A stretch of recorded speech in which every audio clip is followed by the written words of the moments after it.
Você sabe que é muito engraçado, porque a primeira vez que eu encontrei o Pavani, não sei se você lembra, Pavani, a gente estava fazendo o Claro. lançamento, eu, a Suzane e o Moraes, do Cérebro Melhor, Sim, claro. né? Olha que coisa, né? Eu lembrei disso hoje quando estava falando, conversando com o Fábio Otta. Então, meu amigo, olha como o mundo é pequenininho nesse processo. O Pavani é um dos caras mais disciplinados e estudiosos que eu conheço, né? Mas não, é verdade, né? Você sabe que eu respeito muito o seu trabalho, é um amigo, é um parceiro, teve com a gente fazendo neurociência, mas assim, eu aprendi muito em relação ao quanto o Pavani é um profissional dedicado, né? E dentro do empreendedorismo sênior, gente, é muito legal dizer que vai empreender, né? Mas a questão é o seguinte: veio o Romeu falar de parte trabalhista. E o pedir para o Pavani falar um pouquinho de gestão e de gestão pessoal, né, nesse processo. Né? Ele é um grande especialista em planejamento estratégico, mas eu pedi para o Pavani, sinta-se muito à vontade conhecendo o tema, para onde você quer ir. Então, meu amigo, seja bem-vindo. Obrigado, a palavra é sua. Obrigado, meu irmão. Tudo bem, querido? O privilégio sou eu de ter te conhecido há anos atrás e tê-lo como professor, porque o disciplinado só funciona se tiver orientação adequada. E você foi um dos caras que me inspiraram na vida. Você fez das suas aulas acontecerem os maiores insights da minha empresa. Você sabe disso, quanto nós somos discípulos para o resto da vida de você e de quem você colocou na nossa frente. Você colocou muita gente boa na nossa frente também. E eu só fui comer na comida que me deram, me alimentei bem e estou aqui. Praia Privilégio, sua. realmente. Privilégio estar aqui com você. Bom, nós vamos falar um pouquinho aqui no meu tempinho. Eu queria falar, você pode colocar aí os slides? Não? Isso. Nós vamos falar um pouquinho sobre autossabotagem comportamental. Depois, se vocês quiserem passar esses slides para as pessoas, fiquem à vontade, não tem problema. São slides só que vão nos ajudar um pouquinho. Quando eu pedir para você tirar o slide, você tira, porque aí eu volto aqui na minha lógica. Né? Pode passar o slide, por favor? Mais um. Beleza. Então, o que eu queria colocar aqui? Aí deu uma desconfiguradinha aí, mas acho que não tem problema, dá para ler, né? Quando a gente fala de autossabotagem, eu tenho 55 anos de idade, acho que o empreendedorismo sênior é uma iniciativa absolutamente sensacional que o Dr. Jô lidera com outros profissionais que também o ajudam nessa liderança. E a gente vai falar especificamente sobre a autossabotagem para um profissional que já está acima dos 50 anos, para o sênior. Considerar sênior aquele que já se advém dos cabelos brancos. Certamente, né, pelo menos em algum grau, a autossabotagem comportamental já afetou cada um de nós, a mim pessoalmente e a todos vocês que estão nos ouvindo e nos ouvirão depois. Você já fez perguntas como essas que estão aí embaixo para si mesmo? Por que eu continuo fazendo certas coisas que me fazem mal? Como é que eu aceitei? Como é que eu caí nessa ladainha de novo? Como é que isso continua acontecendo comigo? Estou velho demais para começar algo novo. Todas essas frases caracterizam uma circunstância de autossabotagem. Se nós pronunciamos isso de algum jeito, nós somos reféns desse processo que eu me refiro, que seria a autossabotagem. A autossabotagem em si, passe o slide aí para mim, por favor. A autossabotagem, o conceito de autossabotagem comportamental, é um prefixo de origem grega usado para designar que algo que é próprio, algo que é meu. E sabotagem, por sua vez, é o ato ou efeito de dificultar ou prejudicar uma atividade. A autossabotagem, portanto, é a atitude de agir contra nós mesmos. Ou seja, aquela atitude que mais atrapalha do que ajuda e que nos encolhe ao invés de nos expandir. Ele é um fundamento, é um fenômeno que acontece em quaisquer idades, em quaisquer tipo de cidadão. Mas, especialmente nos profissionais acima de 50 anos, pode ser que ela se torne algo que nos impeça de executar o tal do empreendedorismo sênior. Que a palavra empreendedorismo, eu queria também deixar assim claro, ela não se refere só àquele que vai desenvolver algo novo. Eu posso empreender algo protagonizadamente num negócio de outra pessoa. Errado aquele que entende que o empreendedorismo é aquele esforço de constituir um negócio para si mesmo. Não necessariamente. Eu posso empreender no seu negócio. No seu pedaço do seu negócio, eu sou empreendedor daquilo também. Eu não preciso dizer que a coisa é minha para considerar-me empreendedor. Eu empreendo onde quer que eu esteja. Por isso que eu gosto, às vezes, de chamar de empreendedorismo protagonista ou protagonismo empreendedor. Porque quando eu me comporto como protagonista, eu já me eliminei, né, me limpei desse fundamento autossabotador que existe na nossa história, que existe na nossa vida. Tira o slide um pouquinho, deixa eu ficar aqui sozinho. Isso. Quando a gente fala, então, nesse conceito de algo que nos atrapalha, eu começo a perceber que isso nos prejudica, sob o ponto de vista comportamental, principalmente para executar a nossa plenitude aos mais de 50 anos, começa a ser um advento diferente. Começa a ser um advento que nos prejudica de uma maneira especial. Nos prejudica de maneira especial. Eu costumo dizer que a autossabotagem ela refere-se, portanto, a padrões de modelos mentais de pensamento. E qual é o padrão de modelo mental de pensamento que faz você se caracterizar como autossabotador? Bota o slide de novo aí, por favor. Bota o outro.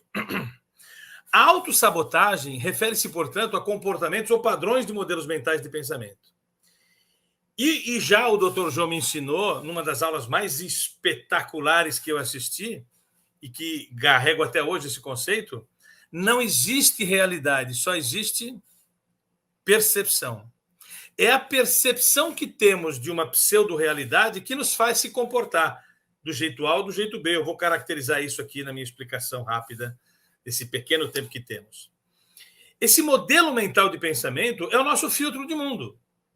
A forma como qual eu estou dizendo, se eu estou dizendo esse conceito aqui para 60, 50, 40 pessoas, cada um que vai ouvir o que eu estou dizendo vai interpretar a partir do seu filtro de mundo. Alguns vão dizer bacana o que eu estou dizendo, outros vão dizer que não é tão bacana o que eu estou dizendo, mas o fato é que o que legitima o que é bacana e o que não é bacana não é o que eu estou dizendo, é a sua forma de filtrar o que eu estou dizendo. Esse é o jeito de filtrar o meu discurso, que ele seja igual, com a mesma tonalidade de voz, com a mesma ênfase para 40 pessoas, eu terei 40 interpretações diferentes do que eu estou dizendo. Basicamente, alguns podem dizer que estão prestando atenção no que eu estou dizendo, mas não é bem verdade que você está prestando atenção no que eu estou dizendo. O fato é que você tem um balaio no cérebro aí, de um lado você coloca as coisas que você gostou de eu ter dito. Do outro balaio, você coloca as coisas que você não gostou de eu ter dito. E, quiçá, aquele balaio de coisas que você gostou for maior, você vai gostar da minha intervenção. Caso contrário, você vai achar uma intervenção ruim. O que faz você jogar os conceitos que eu estou colocando nesses balaios não é o que eu estou dizendo, é a sua capacidade de filtrar o que eu estou dizendo. E do mesmo jeito que esse modelo mental filtra a partir de interpretações pessoais, eles impedem também de você distinguir o que é um comportamento sabotador e autossabotador. Esse modelo mental ele pode nos impedir de fazer aquilo que eu desejo. E toda vez que eu sou impelido a recuar em algo que eu desejo, eu estou num advento autossabotador. Eu tenho certeza que a maioria dos profissionais sêniores eles têm um ímpeto de fazer algo que não fazem porque algo os trava. Essa cilada mental que, em tese, parece te proteger, mas indica portas que, no final, acabam te lançando no mesmo lugar da partida. Você não evolui, você patina.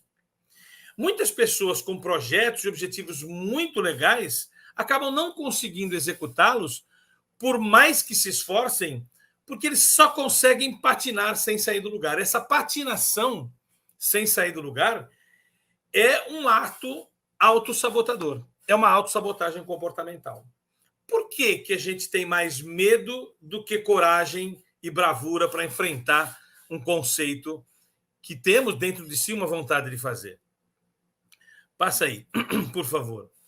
Nesse sentido, pode passar para frente, por favor? É aí que eu queria guardar o meu principal argumento aqui. Pessoal, quando a gente descobre que nós temos esse processo autossabotador, eu só estou reproduzindo aqui algo que o próprio professor Dr. Jô me explicou num dos cursos mais importantes da minha vida, que eu fiz com ele. Ao a gente executar uma ação ou não executar uma ação, ao perceber um ambiente, existem duas alternativas que sempre estarão em conflito. Ou a gente luta diante de uma circunstância ou a gente foge. O que é a luta? A luta é o advento do cérebro reptiliano, é aquilo que nós estamos programados a fazer, primeiramente. Por exemplo, se uma criança ficar diante de uma tomada de energia elétrica, é meio provável que ela pegue os dedinhos e coloque na tomada de energia elétrica, que vai levar um choque grande. A partir de choque, ela aprende que aquilo mete medo e ela passa a utilizar o segundo artifício, que é a fuga. Toda vez que eu estiver diante de uma tomada, eu demonstrarei, sentirei fisiologicamente algo que eu posso chamar de medo e eu tendo, diante desse medo, fugir.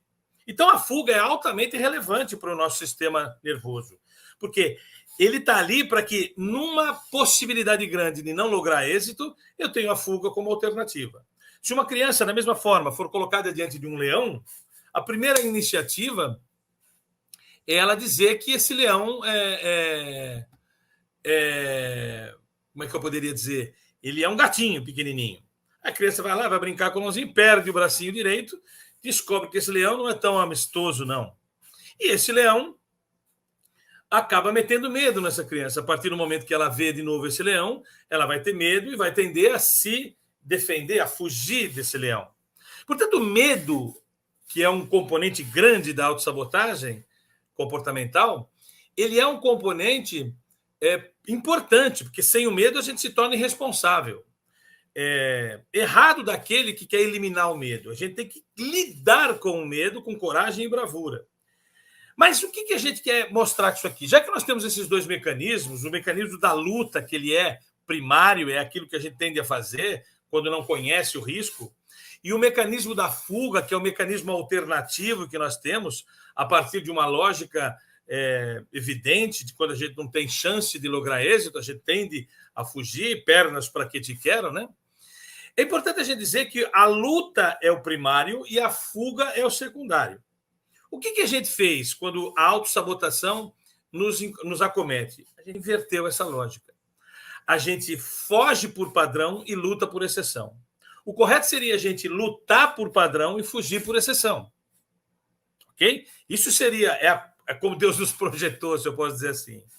Mas a gente inverte essa lógica. A gente foge como padrão e luta por exceção. E é aí que entra o ambiente propício para a gente funcionar a autossabotagem. Qual que é a vantagem da gente fugir? Isso é muito louco a gente entender. A fuga nos oferece um prêmio muito interessante, que é a felicidade. Como é que é, Pavani?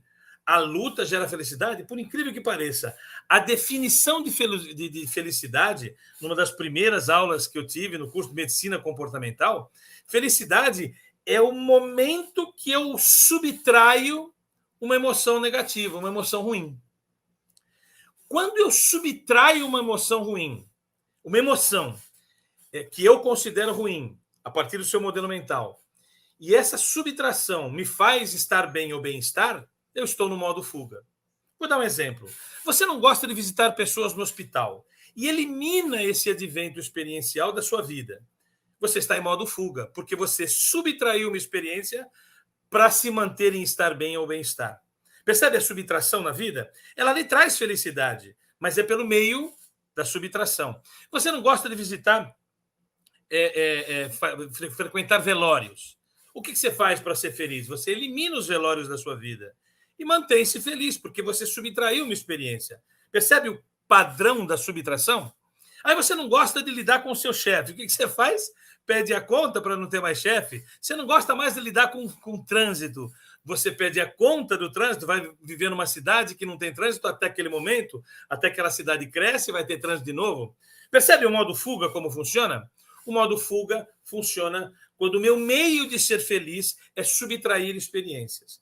Toda vez que eu estou no modo fuga, eu não mereço o regozijo do benefício do modo luta. Qual que é o benefício do regozijo do modo luta? O benefício do regozijo do modo luta é um conceito que vai exigir coragem e bravura. São dois conceitos distintos. Coragem é a consciência de que tenho medo. A bravura é essa cara, bravura. Você fica bravo com aquele medo e enfrenta ele. Te dá uma força que você não imaginava que tinha. Então, para você lidar com a luta, você precisa de coragem e bravura, mas lhe oferece um benefício muito maior do que a felicidade subtrativa. Ela lhe oferece um padrão que eu chamo hoje de, demorou para a gente achar esse conceito, mas é que é a plenitude. A definição de plenitude ela é longa, demora bastante para mim te explicar, eu não teria tempo aqui para fazer ela para você. Mas a plenitude é quase como se eu não precisasse ser feliz, não precisasse subtrair nada para estar bem e bem-estar. Com dinheiro eu estou bem, sem dinheiro eu estou bem. Com a esposa eu estou bem, sem esposa eu estou bem também. Nada é muleta para o meu bem-estar ou para o meu estar bem. Percebe? É um conceito muito sofisticado, mas é a luta que promove isso, não é a fuga. Isso é louco a gente dizer, mas o que a gente tem que dizer para você é que o autossabotador está no modo fuga, não está no modo luta. Clica aí na próxima slide, por favor, querido. Infelizmente, desconfigurou os slides aí, mas acho que dá para a gente ler aí, né? Pessoas com as características abaixo tendem a desenvolver mais e melhor a autossabotagem comportamental e preferem adotar o modo fuga ao invés do modo luta. Pessoas com baixa autoestima, que admira pouco a si próprio, ela está no modo fuga. Pessoas inseguras, que não acreditam que são capazes, estão no modo fuga. Baixa autocompaixão, que não aceitam seus próprios erros, são muito exigentes consigo mesmo. Errar é o melhor jeito de aprender na humanidade. Se você não quer errar, é porque você não quer aprender. Porque errar é um mecanismo de aprendizado. O fato é que nós temos que errar rápido para que a gente aprenda e evolua, né? Pessoas ansiosas que antecipam o sofrimento, pessoas tímidas que se envergonham demais com as circunstâncias, não dá para ler aí, mas pessoas hipocondríacas que tomam remédios demais, são todas pessoas que têm tendência a desenvolver a autossabotagem.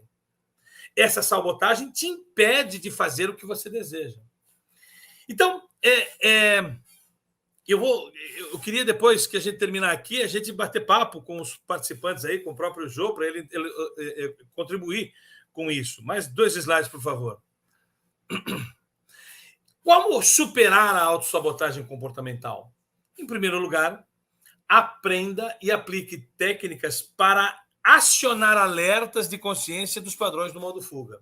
Primeira coisa é saber falar assim, opa, eu estou em modo fuga.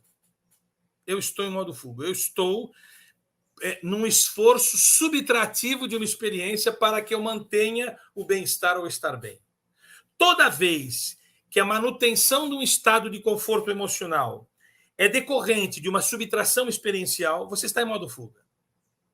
Ok? E se você está em modo fuga, você tem uma tendência a desenvolver, a dar munição para a autossabotagem. Em segundo lugar, quando você entende que você está em modo de fuga, você fala, opa, preciso dar um jeito nisso. É necessário você se desvencilhar dessas armadilhas mentais, se livrar disso. E desta forma, estará garantida a capacidade de trilhar outras direções, fugindo da autossabotagem comportamental. Normalmente, essa autossabotagem é um artifício de autoproteção. Artifício de autoproteção. Mas normalmente, porque na verdade parece, quando eu estou me autossabotando, a tendência que dá é falar assim, não, isso é cuidado comigo mesmo. Mas é um cuidado que não precisa mais ter. Porque você inverter a lógica de luta primária e fuga secundária para um ambiente onde a fuga é primária e a luta é secundária, você acaba tendo um cuidado que não é pertinente mais. Se você está vendo uma foto de um leão, não há por que você ter fuga. Porque esse leão está numa foto, não lhe oferece risco. Você acaba fugindo do que não tem necessidade mais. E não consegue distinguir o que é risco do que é medo decorrente de uma circunstância da qual você está envolvido. É um cuidado que não se justifica ser um padrão. Mas, infelizmente, quando a gente não toma esse cuidado, isso se torna um padrão. E quando a gente faz disso um padrão, a gente prejudica a linha de raciocínio. A gente destrói a linha de raciocínio. E essa linha de raciocínio acaba nos prejudicando. Mais uma. Por favor, Vanderlei. Em contrapartida, diversas ações que podem ser consideradas boas estratégias para minimizar a autossabotagem. E eu vou dar um exemplo aqui, contextualizando o que o Dr. Jô falou. Eu sou especialista em management. Eu sou criador de modelos de gestão. Minha origem é gestão. E eu fui ter que estudar comportamento porque as pessoas das organizações para as quais eu era contratada, no enfrentamento de uma mudança de algum parâmetro de gestão, seja hierarquia, seja qualquer coisa que a gente está cansado de implementar, elas resistiam, elas se sabotavam. E quando elas se auto-sabotavam, elas sabotavam o próprio projeto em si. Eu tive que estudar comportamento por uma necessidade, não era por um prazer só. Virou cachaça depois, né? Virou prazer total. Mas é essa coisa que a gente precisa começar a entender. Qual é o padrão? Qual é o medo que está virando autossabotagem? Qual é o medo que impede você viver a experiência? Que a experiência, mesmo que desagradável, te ensina. Ela te gera aprendizado. Nesta linha, o que nós desenvolvemos, né, quando a gente começou a história lá com estudar comportamento humano, a gente desenvolveu métodos e treinamentos que ajudam a pessoa, de alguma forma, a sacar quando ela está no modo fuga e a desenvolver mecanismos de limpeza desse procedimento, tornando-a mais corajosa e brava para com as suas próprias limitações. Treinamentos vivenciais é aquilo que a Olho de Tigre faz e de uma forma muito assim, explícita, melhora pessoas. De alguma forma, a gente vira melhor pai, melhor tio, melhor irmão, melhor dono de cão, melhor namorado, melhor namorada, melhor marido, melhor esposa. Quando a gente se torna uma pessoa melhor, a gente vive com menos frequência a autossabotagem. Ela não some, porque o medo ainda vai existir por certas circunstâncias. É um medo bom. Mas o medo como padrão, não. Mais uma, por favor, acho que vai ser a última aí.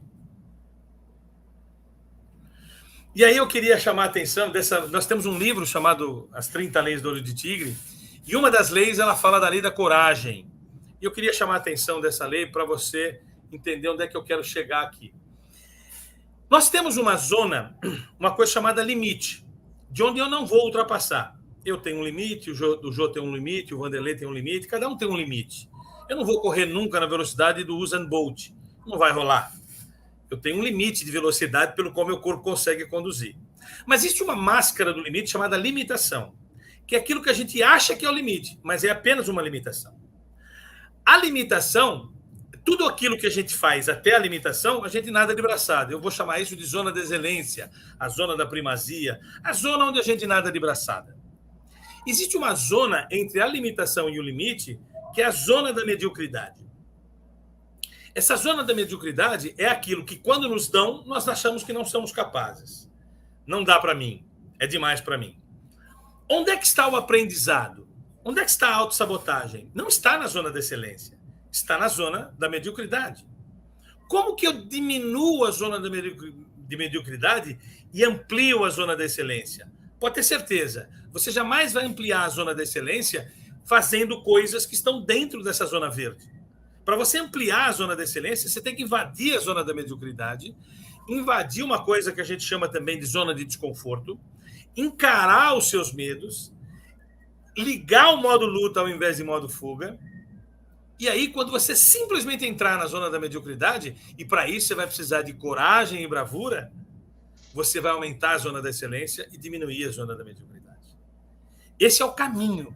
E o que as pessoas fazem como forma de evitar e de se autoproteger para não invadir a zona da mediocridade? Se sabota. Eu não preciso disso. Será que eu preciso mesmo disso? Estou tão bem aqui, está tão quentinho no meu pedaço. Por que eu vou invadir um mundo do qual eu não tenho domínio, não tenho excelência? Mas acreditem, eu era gago. Completamente gago. A minha infância, eu não conseguia ir numa padaria, atender um pedido da mamãe de comprar 2 pãezinhos franceses e uma bengala. Várias vezes ela me dava o dinheiro e eu voltava com o dinheiro, sem o produto, porque eu não conseguia pronunciar. Eu podia ficar na minha zona de excelência e sentir que eu fosse gago pro resto da vida. Quando você fala assim, eu não quero ser assim, e desenvolvi-me para que agora esteja falando com vocês, pode ter certeza, não foi na zona de excelência que eu me superei, foi na zona da mediocridade. E aos 55 anos, vivendo de falar em público, tendo essa limitação, eu só posso dizer para você, eu me sabotei muitas vezes. Quantas vezes eu, sabendo dançar, não ia pedir para a moça para dançar porque eu era gago. E aí eu privava ela e eu de mostrar o quanto eu sabia dançar. Até que a uma me dava a oportunidade de dançar e via que eu dançava pra caramba. O gaguinho lá não é fraco, não. É a autossabotagem. Que a gente tem medo porque não quer passar vergonha, mas entenda, é na zona de mediocridade que está o maior advento da evolução humana, principalmente nós que ultrapassamos essa fase de senioridade, né? Que estamos numa fase de senioridade. Próxima slide, só para me terminar aqui. Eu gosto dessa imagem, doutor Ivanderlei, eu gosto muito dessa imagem, porque você tem 2 opções agora a fazer, não só a minha apresentação, mas todas as demais que foram passadas aqui. Você toma a pílula azul e dorme,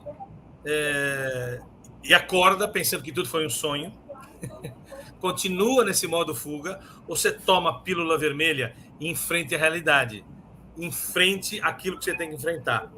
É a luta, mas ela traz um resultado absolutamente sensacional. Uma sensação de plenitude que é muito mais legal que a sensação da felicidade subtrativa.